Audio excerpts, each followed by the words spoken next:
Welcome to Building Success. And today I'm on the way to a meeting, so I'm gonna do the podcast in the car.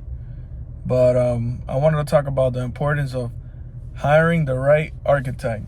So we were doing this modern house, and the architect that the owner hired wasn't the best when it comes to doing modern houses. Okay, so every architect, they specialize in their own designs, and some might not have too much experience on a certain type of design. So it was evident that this architect didn't have too much experience building a modern luxury home.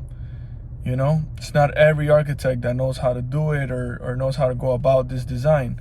So once we received the plans and started building out the house, I could already tell there was going to be major issues with the structure, with the heights, with the total build out of the house. So there were missing drains on the roof. Okay, in a modern house, you want to have drains.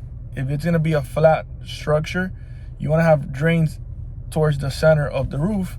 You don't want the water going into gutters. There's a squared modern house, so you don't want to put any gutters on this house. That's why you put drainage towards the center of the roof. This house didn't have any, so that was one issue. The second was there was no drains on the balconies. So now you have water coming out of the balconies instead of dripping into the center of the balconies. Another issue was the heights on the second floor. So we're putting 8-foot doors, and the height of the second floor ceiling was 9 feet. So all we have is a foot of difference between the height of the top of the doors and the ceiling. That's not good. You want to have at least 2 feet because you need to have the return space for the return air. So that was another issue. We had the height of the second floor ceiling was too low. We need to have at least a 10-foot ceilings in the second floor and at least like 12-foot ceilings in the first floor. Another issue was they had to split the lines for the plumbing. There was 2 different water heaters. Usually, if you split the lines, it's gonna make the hot water to like just one bathroom cool. Or warm up faster. So, that's another issue that they didn't do there. They didn't have in one of the rooms an egress window. Okay, that's a big issue. That was not gonna pass inspection for that.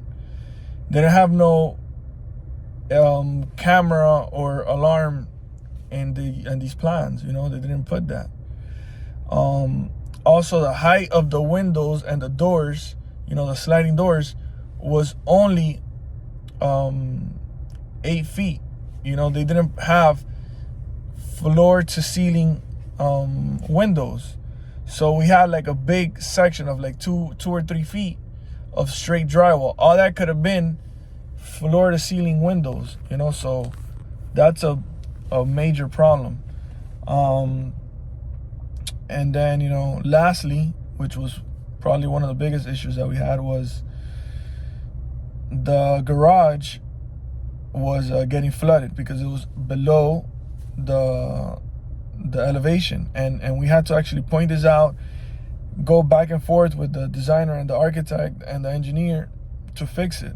So it was a lot of things. That's why when you're hiring an architect, it's very important to get the correct architect. And you want to see what work they've done. You want to see their track record, their portfolio, other projects that they've worked in. All those things are important. Another thing I remember is this was a concrete slab roof. I told them, why didn't you guys do like a terrace on the roof? Well, the architect didn't plan for that. So it's a lot of things that were just, in my mind, could have been avoided getting the correct architect. So very important when you guys are going to hire an architect as a owner, or if you're a contractor and you're going to recommend an architect, make sure this person knows what they're doing and has experience in this, okay?